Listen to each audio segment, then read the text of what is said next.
ન ઘી ન માવો ન ચાસણી ન તો પનીર, તો પણ આ મલાઈદાર મીઠાઈ બનવાની છે એકદમ જ સોફ્ટ અને ટેસ્ટી, તે પણ ગેસ ચાલુ કર્યા વગર જ ફક્ત 5 મિનિટમાં. અને દેખાવ અને ટેસ્ટમાં તો કોઈ કહી જ નહીં શકે કે આ ઘરમાં બની છે, એવું જ લાગશે કે બહારથી લાવ્યા છે. અને સોફ્ટ અને નરમ તો એવી કે મોઢામાં નાખતા જ ઓગળી જાય.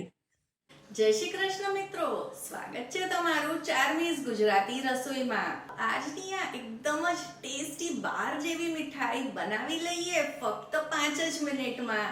અને હજી સુધી જો તમે ચાર્મીઝ ગુજરાતી રસોઈને સબસ્ક્રાઇબ ન કર્યું હોય ને તો જરૂરથી કરી દેજો.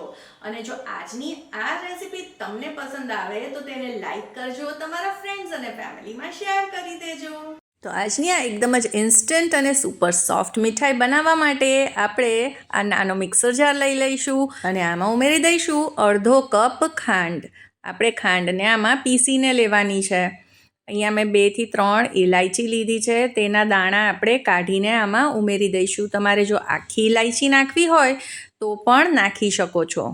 હવે આને ગ્રાઇન્ડ કરીને આપણે તેનો એકદમ જ ઝીણો પાવડર બનાવી લઈશું. તમારે આમાં એ જ વાતનું ધ્યાન રાખવાનું છે કે ખાંડના કોઈ આખા દાણા ન રહે, નહીંતર મીઠાઈમાં તેના કણ આવશે. કેમ કે જેમ મેં કહ્યું તેમ આપણે ગેસ ચાલુ કર્યા વગર જ આને બનાવવાના છીએ. તો 1-2 વખત તમે ચમચીની મદદથી એને મિક્સ કરીને પછી પીસો તો જરા પણ એમાં ખાંડના કણ નહીં રહે.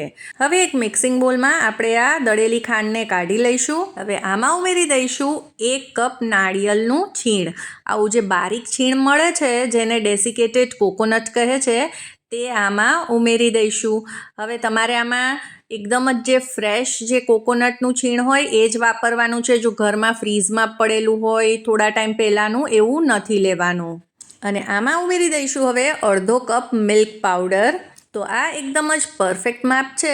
જો તમે વધારે મીઠાઈ બનાવતા હોય તો આ બધી વસ્તુઓ તમે આની ડબલ પણ લઈ શકો છો. હવે સૌથી પહેલાં આપણે બધી ડ્રાય વસ્તુઓને મિક્સ કરી લઈશું સરખી રીતે. અને પછી બાઇન્ડિંગ માટે આમાં આપણે ઉમેરીશું ઠંડુ દૂધ.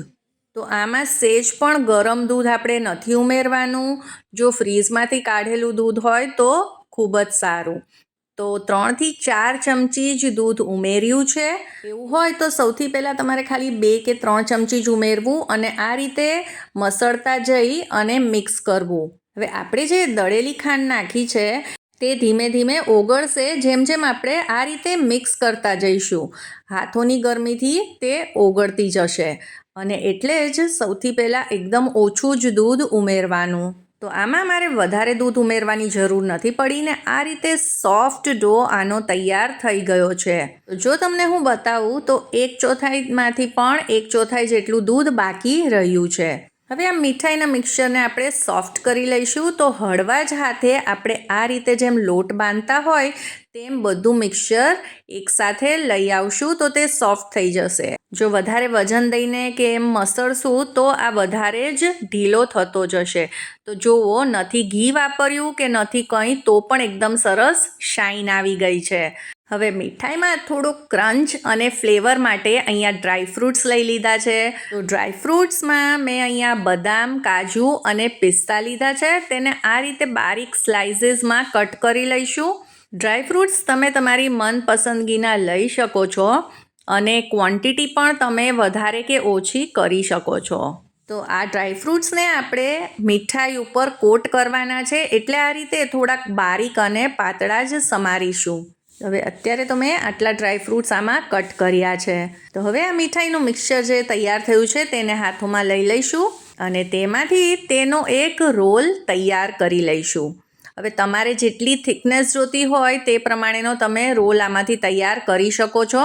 તો મેં આનો પાતળો રોલ તૈયાર કર્યો છે જેથી કરીને બાળકો જ્યારે ખાય તો એકસાથે એક પીસ એ આરામથી ખાઈ શકે. પણ જો આપણે તહેવારોમાં કે પછી મહેમાનો માટે બનાવતા હોઈએ તો આનો થોડોક આ રીતે જાડો જ રોલ રાખવો. હવે એક બટર પેપર લઈ લઈશું અને તેની ઉપર આ રીતે જે ડ્રાય ફ્રૂટ્સ કટ કર્યા છે તેને આ રીતે આપણે પાથરી દઈશું. અને જે રોલ તૈયાર કર્યો છે તેને ડ્રાય ફ્રૂટ્સ ઉપર આ રીતે આપણે રોલ કરીશું જેથી કરીને ડ્રાય ફ્રૂટ્સ એમાં આસાનીથી ચોંટી જાય. હવે ઉપર પણ થોડા ડ્રાય ફ્રૂટ્સ ઉમેરીશું.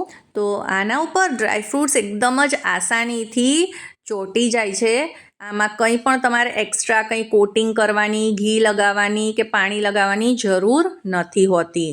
આ રીતે રોલ કરશો ને તો એ સરસ કોટ થઈ જશે. હવે આ બટર પેપરની સાથે જ આપણે આને રોલ કરી દઈશું, કેમ કે આપણે તેને ફ્રીઝમાં મૂકવાનું છે લગભગ અડધો કલાક માટે, જેથી કરીને એ સરસ સેટ થઈ જાય અને જે ડ્રાય ફ્રૂટ્સ આપણે ઉપર કોટ કર્યા છે એ પણ સરસ રીતે એમાં ચોંટી જાય. અને જો આ રીતે તમે આ મીઠાઈ બનાવીને તો બહારની મોંઘી મીઠાઈ તો તમે ભૂલી જ જવાના છો. આ એનાથી પણ ચડિયાતી બને છે. અને ઝટપટ અને સહેલી આવી ઘણી બધી મીઠાઈની રેસીપી મારી ચેનલ પર છે, તો તે પણ તમે જરૂર જોજો, જે તમે બનાવી શકશો કોઈ પણ વાર તહેવારે. તો હવે આપણે આ રોલ તૈયાર કરી લીધો છે. તો હવે આને આપણે ફ્રીઝમાં મૂકી દઈશું સેટ કરવા માટે. અડધો કલાક પછી જ્યારે આપણે તેને બહાર કાઢીશું તો આ રીતે તે થોડોક જામી ગયો હશે, એટલે આપણે તેને આસાનીથી કટ કરી શકશું. તો આ મીઠાઈ બારે રાખવી હોય તો 3 થી 4 દિવસ માટે તો એવી ને એવી જ રહે છે. અને જો તમારે અઠવાડિયા માટે સ્ટોર કરવી હોય તો તમે એને ફ્રીઝમાં રાખી શકો છો.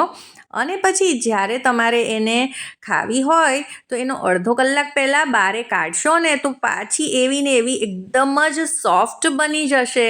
તો જુઓ, આ મીઠાઈને જોઈને કોણ કહેશે કે આપણે આને બસ 10 મિનિટની અંદર જ બનાવી લીધી, અને તે પણ આટલી સહેલી રીતે.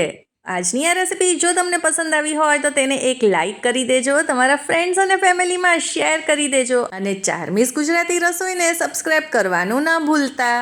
બધાને જય શ્રી કૃષ્ણ.